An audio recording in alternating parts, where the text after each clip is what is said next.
All right, here we are talking sports with the legend. Tonight's guest, Glen Macnow, one of my favorite writers from the old Philadelphia Inquirer, and now he's on WIP. Thanks for coming on, Glenn.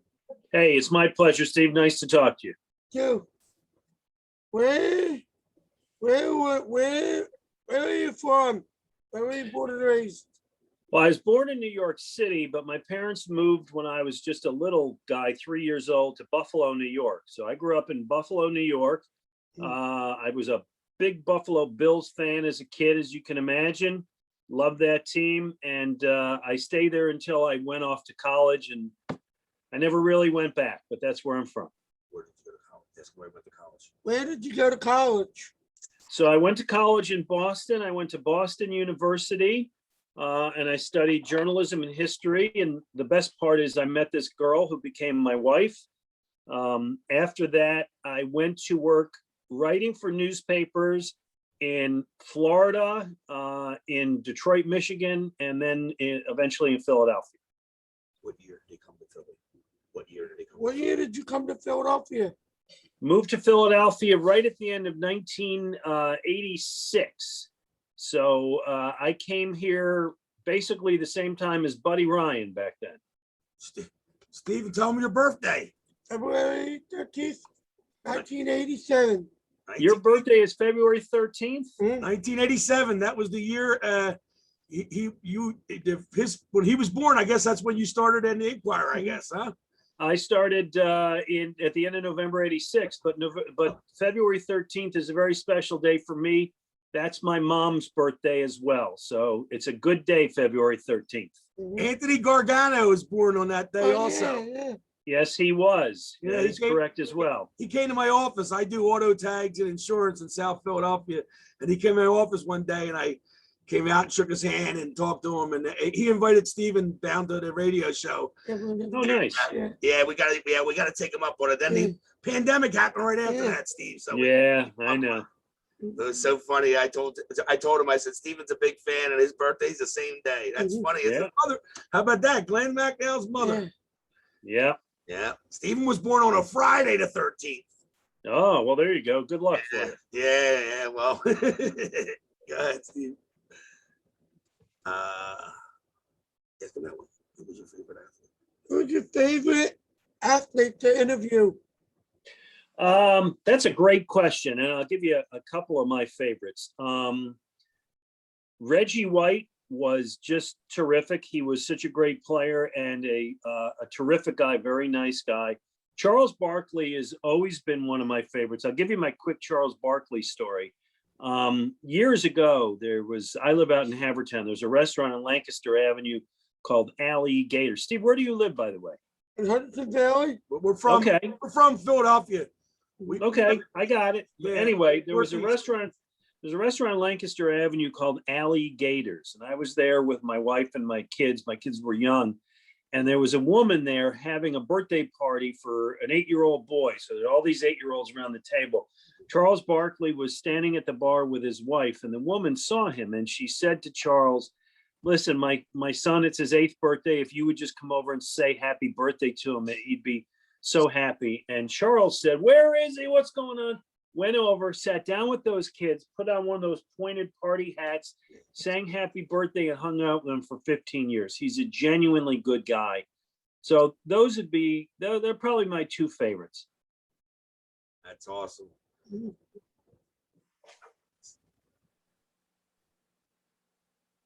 Ask him when he switched over from the Inquirer to the. When did you switch over from the Inquirer to the radio? WIP? So as I said, I came to the Inquirer at the end of 1986, and WIP started up, I believe, 1991. Maybe I might be off by a year. And when I was with the newspaper, I used to do a little 1-hour show over there called Morning Sports Page with Angelo Cataldi and Al Morganti and Jason Stark, a lot of guys you would know. And Angelo was so good at it that they stole him away from the newspaper. They hired him first. And then Al Morganti went over to the radio. And then in December 1993, I went to the radio. The funny part, it was right after the Phillies went to the World Series in 1993. So I thought it was going to all be about baseball. And when I went to WIP, all anybody wanted to talk about was football. So we talked a lot of Eagles, but that was it. So I went there December 1993, which means I've been there now for going on 28 years. Holy cow, 28 years. Steve, how old are you? 34. Yeah, well, I went over when you were 6 years old. How about that? I started my job in February of '93, where I'm working at, and that's why Yeah. I always say, "Holy geez, 20 Yeah. years." He's working with my buddy Chuck Cochran. Yeah, Joe Compton. Yeah, Joe Compton came into my work a lot of times. He's a good friend with the owner. Mhm. He's a great guy. Great guy. Yes, This all makes me feel very old, Steve. Yeah, Very old. yeah. Well, Stephen will do that to you. Well, Yeah. wait a minute. I got a good one for you. You had said you have two sons, right? I do. I think one of them is Steve's age. What year were you born, Steve? 87. Well, mine was born in 86. So I have two sons, both doctors, good boys. And they are, how old are they? 38 and 35 years old. And you have grandchildren now, and I have grandchildren. I remember you had, I think your first right around the same time mine, or right before mine. My granddaughter will be 4. Steven's the godfather. She just turned 4. Yeah. May. Well, Steve, I saw a picture that you posted online of you being hugged by a little girl. Is that your? That's his other one. That's his other. That's my other Oh. granddaughter. She just turned 1.5. Steve, it was such a nice picture of you. You looked so happy in that picture. Yeah, I have 3 grandsons. One Great. is 8, one is 5, Wow. which is probably the one you're thinking of. Yeah, And then yes. we have a baby who just turned 1 year old. Oh God, they're beautiful. I saw them. I follow you on Twitter, and I saw you on Twitter with the 2 little ones. I guess the big one, I guess I saw him originally, but geez, 8 years old, man, oh man. When Steve asked me on the show and wanted a picture of me, I sent a picture of me with the 1 year old, and I made sure that people knew that I was the one with the beard, not the other. And you got to make sure you tell everybody you're the grandfather, not the father. Oh yeah, please. I can't imagine that. Oh God. What was it? Oh, Glenn, did you always follow sports when you did writing for the Inquirer?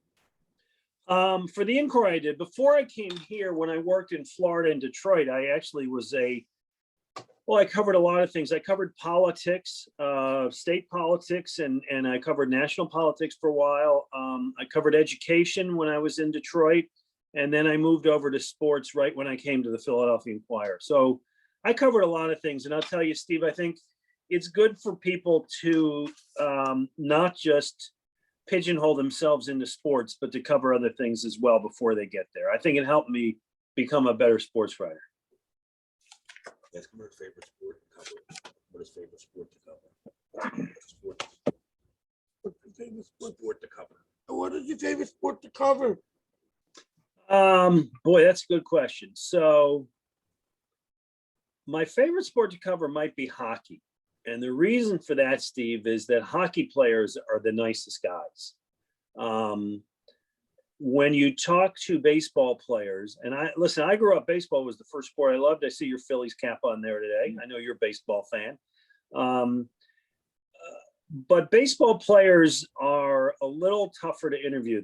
They're not always as nice. Hockey players, Bernie Parent, Jeremy Roenick, Danny Briere, Simon Gagne. I'm sure you know some of these guys. Just all great guys. I think hockey players are the best group. And so that it's my favorite sport to cover because I like talking to the guys. My favorite sport to watch live is hockey. My favorite sport to watch on TV is football. And my favorite sport to kind of follow reading the stories and in the newspapers is baseball. But now, Steve, we got the Sixers in the playoffs. So that's pretty exciting too, right? Yeah. But you can't have been happy about last night's game. No. No, he wasn't feeling good the last couple of days, and he went to bed early. And I told him, I said, it's a close one, man. It was right. He was going to bed right at the end. And I said, I don't blame you for going to sleep because I think it might not turn out good. Well, you know what? You were smart, Steve. If you missed the end, that was a good thing because it didn't end well at all. Um, growing up, who did you follow for your baseball team? Yankees? So Buffalo doesn't have a team, right? So I didn't have a team to watch then locally. And my father was a Yankees fan, being from New York. The first thing I ever rebelled against my father was baseball, because the first year I really started following baseball. Well, my first favorite athlete was Sandy Koufax, the pitcher. Steve, you probably don't know of these guys. They're way before your time. Brooklyn Dodgers. Well, yeah. Well, Brooklyn Dodgers before me, the LA Dodgers, but Sandy Koufax was a Jewish pitcher. I'm Jewish. There weren't a lot of them. I thought that was great. But I started playing Little League Baseball, and I played for the Red Sox. And it was the year that Carl Yastrzemski won the Triple Crown. So I became a Red Sox fan as a kid. And Steve, that was my favorite team. Now, my favorite team is who, Steve? Phillies. Yes, of course. That When is I was a kid. That's so funny. Carl Yastrzemski was all that. See, that was my favorite guy. I bought his card one time at a flea market. Yeah, I still have it, and I got him as that was number 8, and he batted left and threw right, and that's what I did when I was a kid. And that's what Steve does too, right, buddy? Yeah. Yeah. When I was at college in Boston one time, I literally ran into Carl Yastrzemski at a Stop and Shop, and I thought that was the coolest thing ever, that he was out buying groceries. That is funny. I didn't, I always thought the same thing. I was like, those guys don't go shopping themselves. Yeah. I never seen any of the Phillies or the Eagles in any of the supermarkets I was at. Well, we met a couple of Phillies. Where? Spring training. Yeah, well, that's different. I took him to spring training last year. Oh, nice. Yeah, he got out of the hospital. He had some medical problems. Got out of the hospital, and we took him down to spring training for a surprise. Oh, that must have been fun. Yes, he remembers the kid we met. He was like a 20-year-old pitcher, and my. No, that was the other guy. That was the other guy. Yeah. The guy who got a picture with your mom. Yeah, Kendall Simmons. My wife said, "Can I get a picture with you with my son?" And he says, "Sure." Then he said, "Can you send that to me for my Instagram account?" And my wife says, "Yeah, we got to give me your phone number." And he started giving me the phone number. And my wife said, "I'm going to tell everybody I got a young guy's phone number." I said to my wife, I said, "He's old enough to be your grandson now." Yeah, I know. They get younger and we get older. Yes. Nice guy though. They were so nice, those guys, because they were all like non-roster players. Andrew Knapp. Andrew Knapp, I met at my office. Yeah. He came to he was a real nice guy. Him and his wife came by my office to register their car. And I got his license and I took it in the back and I made a copy. As I'm making the copy, I looked down at it again and I was like, Andrew Knapp. And I went up front and I was like, "You're on the Phillies, right?" He started laughing. He's like, "Yeah." And I said, "Oh yeah." And at that point, I didn't know we were going down to spring training because I met him in the fall. I guess it was the fall of 2019. And then we went up going down, and then we saw him, and he recognized my voice. As you can tell, I got a pretty distinct voice, and he recognized me. We came over and took pictures with him. Real nice guy. Yeah. Real nice guy. Good. It was right before COVID too. Yep. Yeah. That changed everything. That changed it all right before COVID. Literally, we got back February 26th, and then everything went down March 17th. Well, good that you got down there, Steve. At least you got a little bit. Yeah.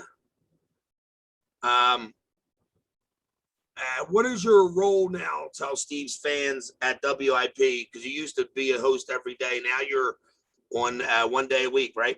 2 days a week. Please don't shortchange me. I'm sorry, Saturday.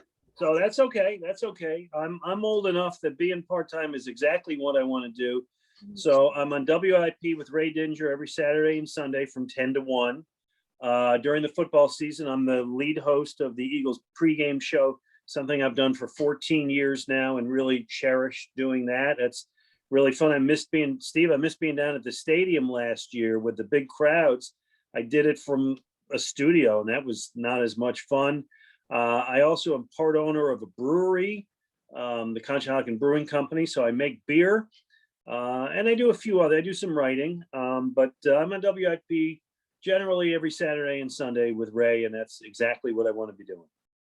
So tell everybody about their brewery stuff there. He also is on TV a lot on Yeah.